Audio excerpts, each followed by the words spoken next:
அனைவருக்கும் வணக்கம். Welcome to Ponmariyan channel.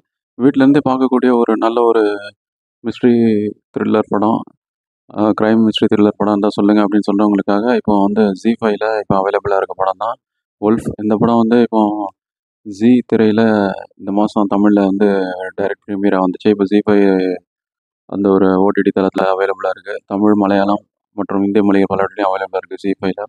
So இந்த படம் வந்து ஒரு நல்ல ஒரு கிரைம் மிஸ்ட்ரி த்ரில்லரான படம். இந்த படத்தை பார்த்துட்டேன். இந்த படத்தோட ரிவ்யூ தான் இன்றைக்கி பார்க்க போகிறோம். ஸோ இந்த படத்தில் வந்து இப்போ மலையாளத்தில் மிகப்பெரிய நடிகராக அறியப்படுற ரோமாஞ்சம் படத்துக்கு அப்புறம் மிகப்பெரிய ஒரு நடிகராக இருக்கிற அர்ஜுன் அசோகன், வாத்தி படத்தினால மிகப்பெரிய புகழ்பெற்ற நடிகை ஷமிக்தா மேனன், அப்புறம் மலையாளத்தில் மிகப்பெரிய நடிகர்களாக அறியப்படுற டாம் ஷைன், டாம் சாக்கோ, அப்புறம் ஜாஃபர் இடிக்கி, இர்ஷாத் இவங்கெல்லாம் நடித்து இந்த படத்தை வந்து சஜி அஷிஷி அப்படின்றவர் தான் இயக்கியிருக்காரு. இந்த படம் 2021 மலையாளத்தில் வெளியாகி மிகப்பெரிய வெற்றி பெற்ற படம். இந்த படம் இப்போ தமிழில் வந்து டப் ஆகிருக்கு இந்த மாதம் சமீபத்தில் ஒரு 2 வாரம் முன்னாடி.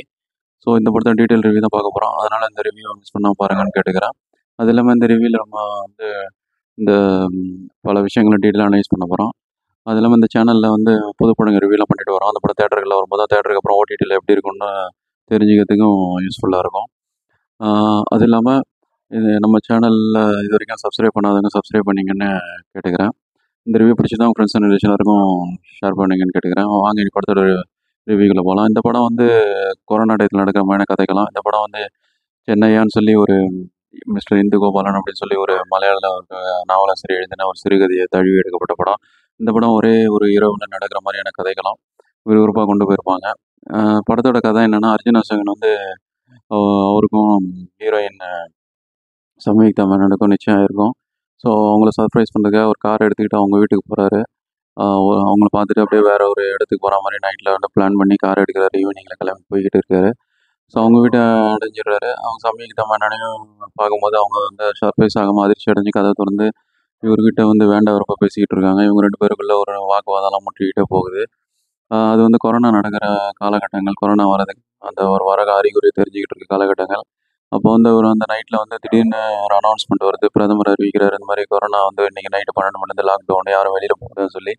ஸோ இதனால் இவர் வேகமாக வந்து வெளியில் வர்றதுக்காக சம்யுக்தா கிட்ட சொல்லிட்டு வெளியில் வரும்போது வெளியில் வந்து போலீஸ் பெட்ரோல் அவங்க வீட்டுக்கு வாசலில் தான் இருக்குது. அவங்க வந்து அலோ பண்ண மாட்றாங்க. எங்கே போகணும்னு சொல்லி கேட்குறாங்க. அந்த இடம் வந்து 2 மணி நேரத்துக்குள்ளே போக முடியாது, ரீச் ஆக முடியாது. 12 மணிக்கு லாக்டவுன் ஸ்டார்ட் ஆகிடும். ஸோ ஆல்ரெடி இப்போ மணி 10, 10:30 ஆயிடுச்சு. அதனால் போக முடியாதுன்னு சொல்லி அங்கே ஒரு போலீஸ் பெட்ரோலில் இருக்க இன்ஸ்பெக்டர் அவர் சாம் டாக்கோ சொல்கிறாரு. அவரும் ஜாஃபர் இடிக்கும் சேர்ந்து ஜாஃபர் இடிக்கு அவருக்கு அசிஸ்டண்ட்டாக வராரு கான்ஸ்டபிளாக. அவரும் சொல்லிட்டோன்னா சரின்னு வேறு வழி இல்லாமல் அங்கேயே தங்குற மாதிரி அவங்க வீட்டுக்கு திரும்ப வந்துடுறாரு. திரும்பவும் அவங்களுக்குள்ள வாக்குவாதம் முற்றிக்கிட்டே போகுது. அதுக்கப்புறம் அவங்க வீட்டில் வந்து எதிர்பாராத சம்பவங்களும் நடக்குது. திடுக்கிடும் மிஸ்ட்ரியான அனுபவங்கள்லாம் கிடைக்குது. அந்த இரவே அவங்க வாழ்க்கையை புரட்டி போடுற சம்பவங்கள்லாம் நடக்குது. அது என்னன்றத ட்விஸ்ட் அண்ட் டர்ன்ஸோட சொல்கிறது தான் பேலன்ஸான கதை. இனி படத்தோட ப்ளஸ் மைனஸ் பார்க்கலாம். படத்தோட ப்ளஸ்ன்னு பார்த்தா இந்த படத்தோட ஸ்க்ரீன் ப்ளே தான். ஸ்டார்டிங்கில் நல்ல ஒரு நரேஷனில் கொண்டு போயிருப்பாங்க. அந்த என்கேஜ்மெண்ட்டான ஸ்க்ரீன் ப்ளே வந்து படம் எண்டு வரைக்கும் ஓரளவுக்கு கொண்டு போயிட்டாங்கன்னு சொல்லிடலாம். அந்தளவுக்கு சிறப்பான ஒரு கதை. ஏன்னா அடுத்து என்ன நடக்கும்னு தெரியாத அளவுக்கு ட்விஸ்ட் அண்ட் டர்ன்ஸோடயே போய்கிட்டே இருக்கும். ஒரு நடுவில் ஒரு புது கேரக்டர் இன்ட்ரடியூஸ் ஆகும்போது அது வித்தியாசமான ஒரு கேரக்டராக வரும். படம் பார்க்குறவங்களுக்கு ஒரு வித்தியாசமான மிஸ்ட்ரியாக இருக்கும். படம் பாருங்கள், உங்களுக்கே தெரியும். படத்தில் அர்ஜுன் அசோகன் ஒரு சிறந்த நடிகர்னு ஆல்ரெடி படத்துக்கு கூட ப்ரூவ் பண்ணிட்டே வராரு. ஏற்கனவே போன வருஷம் அந்த ரோமாஞ்சம் படத்தில் பிப்ரவரியில் வந்துச்சு. அந்த படத்தில் செகண்ட் ஹாஃப் ஃபுல்லாக ஹோல்ட் பண்ணியிருப்பார் காமெடியில். இப்போ கூட சமீபத்தில் இப்போ ரிலீஸ் ஆகி மிகப்பெரிய அளவில் இப்போ வெற்றி பெற்ற படமான பிரம்மயுகம் படத்துலேயும் முக்கியமான கதாபாத்திரமாக படம் ஃபுல்லாக ட்ராவல் ஆகிற மாதிரி நல்ல ஒரு தேசிய விருது குவிக்கூடிய அளவுக்கு சிறப்பான நடிப்பை வெளிப்படுத்தியிருந்தார். ஸோ ஒரு வர படங்கள்லாம் மினிமம் கேரண்டின்னு சிறப்பான படங்களாக இருக்கும், கண்டிப்பாக பார்க்கலாம் அப்படின்னு சொல்கிறக்கூடிய அளவுக்கு சிறப்பான நடிகர். இந்த படத்தில் ஒரு கோபம், ஆற்றாமை, அப்புறம் பல விதமான எக்ஸ்பிரஷன்லாம் முகத்திலே காமிச்சிருக்காரு, வெறுப்பு எல்லாத்தையுமே. ஸோ ஒரு கேரக்டருக்கு சிறப்பாகவே கொண்டு வந்திருக்காரு. அவர் நம்ம ஜஸ்டிஃபை பண்ணிக்கார், பாராட்டுகள் தெரிவிச்சுக்கலாம். அது இல்லாமல் சம்யுக்தா மேனன் அவங்க சிறந்த நடிகை, நம்ம ஏற்கனவே தெரியும். வாத்தி படத்திலே நல்ல ஒரு நடிப்பு வெளிப்படுத்தியிருப்பாங்க. இந்த படத்தில் அவங்களுக்கு நல்ல ஒரு ஃபேஸ் எக்ஸ்பிரஷன்லேயே வெளிப்படுத்துகிற மாதிரி நல்ல ஒரு கேரக்டரைசேஷன். படம் ஃபுல்லாக அவங்கள சுற்றி தான் நான் வரும். படத்தில் மொத்தமே 4-5 கேரக்டர் தான். குறிப்பாக சொல்லணும்னா அர்ஜுன் அசோகன், அப்புறம் சம்யுக்தா மேனன், ஜாஃபர் இடிக்கி, சைன் டாம் டாக்கோ, அப்புறம் இர்ஷாத்னு ஒரு கேரக்டர். மொத்தமே இந்த 4-5 கேரக்டர் தான் படம் ஃபுல்லாகவே ட்ராவல் ஆகும். ஒரு வீட்டுக்குள்ளேயே வச்சு முடிச்சிருப்பாங்க. அந்த வீட்டுக்குள்ள நடக்கிற அந்த சம்பவங்களில் மிஸ்டியான சம்பவங்களுக்கு அவங்க ரியாக்ட் பண்ணுறதுலாம் வந்து நல்லா சிறப்பாக பண்ணியிருக்காங்க. படத்தை எலிவேட் பண்ணியிருக்காங்கன்னு சொல்லலாம். அவங்கள பாராட்டு தெரிவிச்சிங்கன்னா, அப்புறம் படத்தில் வந்து ஷாம் டாக்காவும் ஜாஃபர் அடிக்கும் அவங்க எக்ஸ்பீரியன்ஸான ஆக்டர்ஸ் தான். அவங்களுக்கு வந்து மிகப்பெரிய கேரக்டர்லாம் இல்லை. ஒரு சின்ன கேரக்டரில் கெஸ்ட் ரோல் மாதிரி வந்துட்டு போகிறாங்க. அவங்க நல்லா எழுதிக்கலாம் அவங்க கேரக்டர். அது இல்லாமல் படத்தில் இர்ஷாத்னு ஒருத்தர் வராரு. ஒரு கேரக்டர் நல்லா எழுதப்பட்டிருக்கு. நல்ல ஒரு டீசெண்டான ஒரு நல்ல விஷயமா பார்க்கப்படுது. அவர் கேரக்டர் ஜஸ்டிஃபை பண்ணிக்கான்னு சொல்லலாம். படத்தில் ரஞ்சின் ராஜ் தான் மியூசிக் பண்ணியிருக்காரு. படத்துக்கு தேவையான அந்த ஒரு மிஸ்ட்ரி படங்கள், கிரைம் படங்களுக்கு உண்டான அந்த நல்ல ஒரு அந்த டோனை வந்து மெயின்டைன் பண்ணி எலிவேட் பண்ணி கொண்டு போயிருக்கார் படத்தை. அவருக்கு பாராட்டு தெரிவிச்சுக்கலாம். அது இல்லாமல் படத்தோட கேமராமேன் ஃபைஸ் சித்திக் அவர் நல்லாவே பண்ணியிருக்காரு. கேமரா ஆங்கிள்லாம் நல்லா நைட் எஃபெக்ட்ஸு, அப்புறம் வீட்டுக்குள்ளே நடக்கிற அந்த ஒரு ஷார்ட்ஸ் எல்லாமே நல்லாவே லைட்டிங் எல்லாமே பக்காவாக பண்ணி படத்தை வந்து அந்த ஒரு கிரைம் மிஸ்டரியில் உண்டான அந்த ஒரு அந்த எலிமெண்ட்ஸ்லாம் கொண்டு வந்திருக்காரு. அவருக்கு நம்ம பாராட்டுகளை தெரிவிச்சுக்கலாம். சைஜி அசீஸ் அப்படிங்கிறது தான் படத்தை டைரக்ட் பண்ணியிருக்காரு. ஓரளவுக்கு ஒரு மிஸ்ட்ரி த்ரில்லர் ஜானரில் கொண்டு போயிருக்காரு. ஃபர்ஸ்ட் ஹாஃப் நல்லா ஸ்பீடாக போகுது. செகண்ட் ஹாஃபில் கொஞ்சம் அங்கே முன்ன பின்ன இருந்தாலும் கிளைமேக்ஸ் ட்விஸ்ட்டோட முடிச்சிட்டாரு ஒரு வழியாக. இல்லை சார் ஆஹா ஓஹோ படமா மைனஸே இல்லையா அப்படின்னா ஒரு சில விஷயங்கள் எனக்கு ஒர்க் அவுட் ஆகலை. அது என்னென்னா செகண்ட் ஹாஃப் அவ்வளோ என்கேஜிங்காக இல்லை. ஃபர்ஸ்ட் ஹாஃப் அளவுக்கு பெரிய அளவில் செகண்ட் ஹாஃப் வந்து கொஞ்சம் ட்ராப் ஆகிடுச்சுன்னு தான் சொல்லலாம். ஓரளவு கிளைமேக்ஸ் ஓரளவு மெயின்டைன் பண்ணிட்டாலும் ஓகே தான். கிளைமேக்ஸ் வந்து வேறு மாதிரி முடிச்சிருக்கலாம். அது வந்து வேறு மாதிரி யோசித்து இன்னும் கொஞ்சம் கிறிஸ்பாக முடிச்சிருக்கலான்ட்டு என்னோட அபிப்பிராயம். அது இல்லாமல் படத்தில் வந்து வில்லன் வந்து சம்யுக்தாவும் வில்லனும் வந்து உடனே மாறிடுறாங்க. ஒரு சின்ன விஷயத்துக்காக டக்குன்னு மாறுற மாதிரிலாம் ஒரு சினிமாட்டிக் லிபர்ட்டி மாதிரி என்னால் பார்க்கப்படுது.